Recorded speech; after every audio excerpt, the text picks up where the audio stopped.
মাঝে মধ্যে আসলে আমরা হুট করে বেরিয়ে পড়ি ঘুরতে, কোনো কিছু চিন্তা না করি। যদি কোনো কিছু আসলে চিন্তা করতে যাই তাহলে দেখা যাবে টাকা পয়সার অভাব, তারপর কোথায় যাব কোনো প্ল্যানিং করি নাই। এইসব আসলে করতে করতে মানে তখন আসলে আর কোথাও ঘুরতে যাওয়া হবে না আর কি। সেই জন্য আমরা হুট করেই বেরিয়ে পড়ি ঘুরতে। আমি আসলে একটা ঘরকোনা টাইপের মেয়ে, মানে সবসময় আহ, মানে ঘরের ভিতরে থাকতে পছন্দ করতাম, বাইরে তেমন ঘুরতে বের হতাম না। এখন আসলে আফসোস করি যে আসলে তখন ঘুরতে গেলাম না কেন। তখন তো অনেক সময় ছিল, একা ছিলাম, নিজের মতো করে ঘুরতে পারতাম। কিন্তু এখন তো আর চাইলেও সেই সময়টা আসলে মানে সেই সময়টাতে ফিরে যাওয়া সম্ভব না। তাই এখন আসলে ভাবতেছি যে না, যেহেতু তখনকার সময়টা নিয়ে এখন আফসোস করতেছি, ভবিষ্যতেও যেন এখনকার সময়টা নিয়ে আর আফসোস করা না লাগে।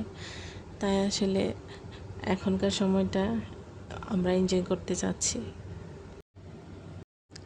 কিছু সময়ের জন্য বুক ভরে নিঃশ্বাস নেওয়ার কারণেও আসলে ঘুরতে বের হওয়া উচিত।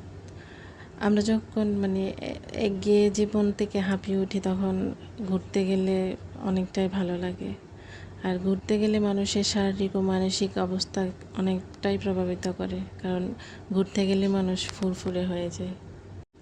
আমি এখন মনে করি যে বয়স থাকতে husband wife quality time enjoy করা উচিত।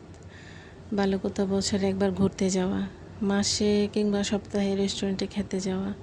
অনেক সময় এগুলা টাকা পয়সা অপচয় মনে হতে পারে। জীবনে বেঁচে থাকলে রিজিকের ব্যবস্থা হবে, কিন্তু একটা সময় বৃদ্ধ বয়সে আপনার টাকা হয়তো থাকবে, কিন্তু আপনি চাইলেও কিছু খেতে পারবেন না। শারীরিক অসুস্থতায় ঘুরতে মন চাইলেও তখন পারবেন না। দামি জামা কাপড় চাইলেও পরতে মন চাইবে না। তখন সন্তানের লেখাপড়া অথবা বিভিন্ন রেসপন্সিবিলিটি আসবে। তার মধ্যে সময় বের করা যায়।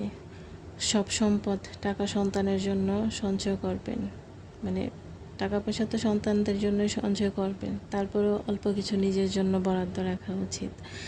দিন শেষে আপনার বাচ্চাও আলাদা লাইফ হবে, সে তার লাইফ এনজয় করবে, তখন খারাপ লাগবে। আর তখন মেয়ের জামাই, ছেলের বউ নিয়ে ঘুরতে গেলে বা রেস্টুরেন্টে খেতে গেলে আফসোস হবে না, তাদের এনজয়মেন্টও ভালো লাগবে আর তারাও আপনাকে সম্মান করবে। টেনশন, টাকা পয়সার টানাটানি, ব্যবসা প্রবলেম, হাজার হাজার মানসিক কষ্ট, কিন্তু এইগুলো যেন সম্পর্কের প্রভাব না ফেলে। জীবনে এই ছোট ছোট এনজয়মেন্টের জন্য আপনার মন মানসিকতা উদার হবে, সবাইকে নিয়ে ভালো থাকতে পারবেন। একটা সময় হয়তো বা আপনার লাইফ পার্টনারও পাশে থাকবে না, কিন্তু আপনাদের অসংখ্য স্মৃতি বাঁচতে শেখাবে বাকি জীবন।